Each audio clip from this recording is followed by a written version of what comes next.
So you guys are on tour now, presenting your new album, The Stage Names, that, as your previous one, Black Sheep Boy, seems to have an overall theme, linking together all the songs. But whereas Black Sheep Boy was, let's call it an epic record, where you were describing life-changing moments, the Stage Names seems to be more down to earth, seems to be more human. You describe more simple emotions. So was that a conscious change of direction? I think that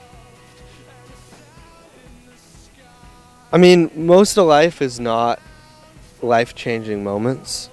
I wish that life were more dramatic like that, but you know, most of life is having your face too close to something so that you can't really see or have perspective on it.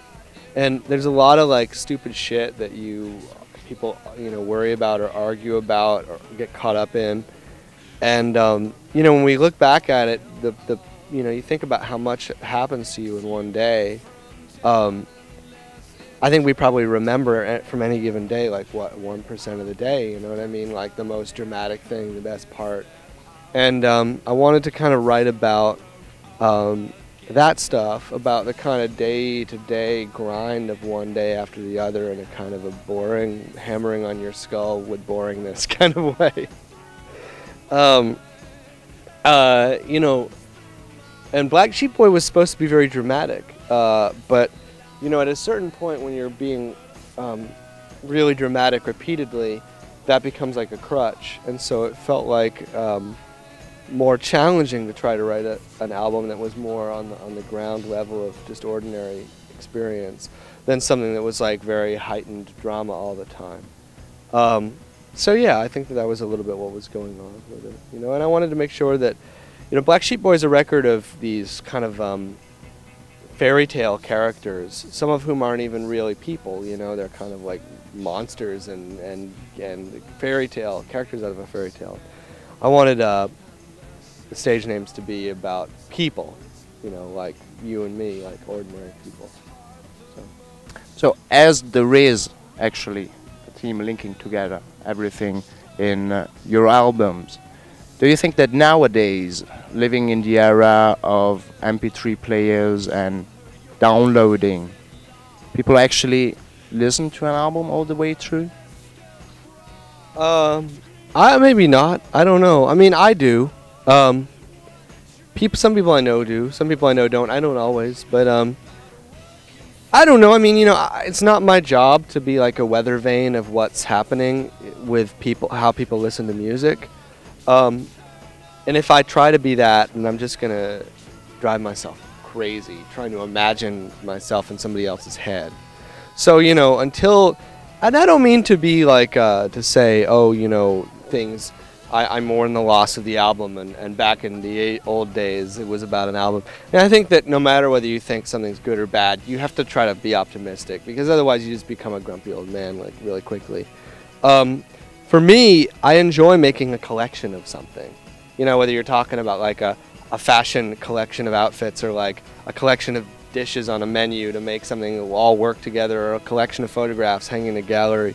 It feels nice when everything's all together and has the different songs are talking to each other. You know, like they're all sitting in a room, a bunch of people sitting in a room, and they start to get to know each other and talk and share things. That's just fun for me. It's not to say that I feel like every record should be like that, or every Okkervill record should be like that. I just think that's fun. I don't know. Do you listen to whole albums, or do you skip around? Well, I always feel that, like you said, when you put something together as a collection, I try to respect the artist's, you know, aesthetic. When they put something together, I try to at least give it a listen or a few listens to try to see what they were after. Yeah. But at the same time, I do really enjoy making mixtapes, and you know, playlists or whatever are just digital mixtapes. So I don't think there's anything, you know, and the music horrid about that. The music belongs to everybody. I mean, like for example, I think that Ziggy Stardust, the David Bowie record, would be better if It Ain't Easy was not on it. That song doesn't really do it for me. So I don't have that song on my iPod. Okay. So, and that's a very normal thing. When I listen to that record, I always forget that It Ain't Easy is not on there, because in my version of it, it's not on there.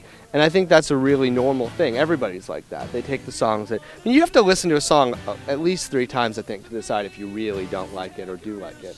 But I like I like that. I think it gives everybody a chance to, in a very subtle way, be artistic with their listening.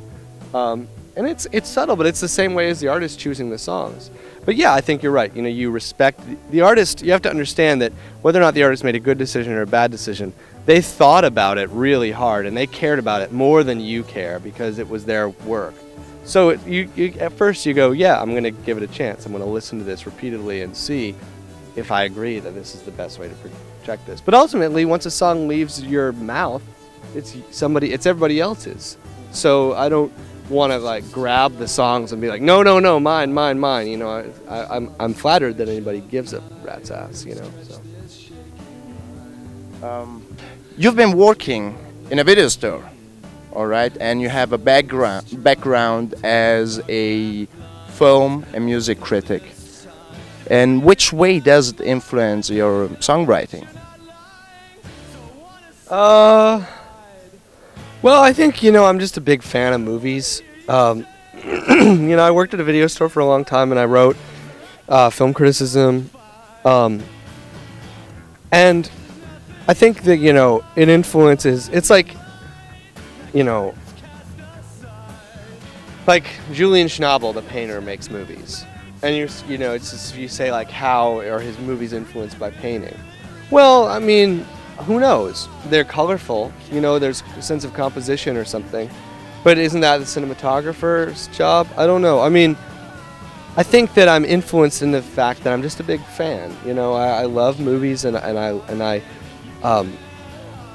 I don't know. I mean, can you is cinematic for like, using the word cinematic to describe music is only useful up to a point. I mean, a movie's not a song, you know, so I don't know. I mean, I think that ultimately it's just all about trying to make rock songs, you know, and maybe the lyrics of those songs or something are influenced by me being a big fan of movies or writing or something like that. But I'm a little bit suspicious of people, like there were songwriters out there who were like, oh, you know, I'm really like short stories, or like I'm really a poet or whatever, you know, and I'm just slumming in among the idiot songwriters, rubbing elbows with the dumb rock musicians when I really deserve to be, you know, sitting in front of a shelf of books, like smoking a pipe, you know, on the back of a dust jacket.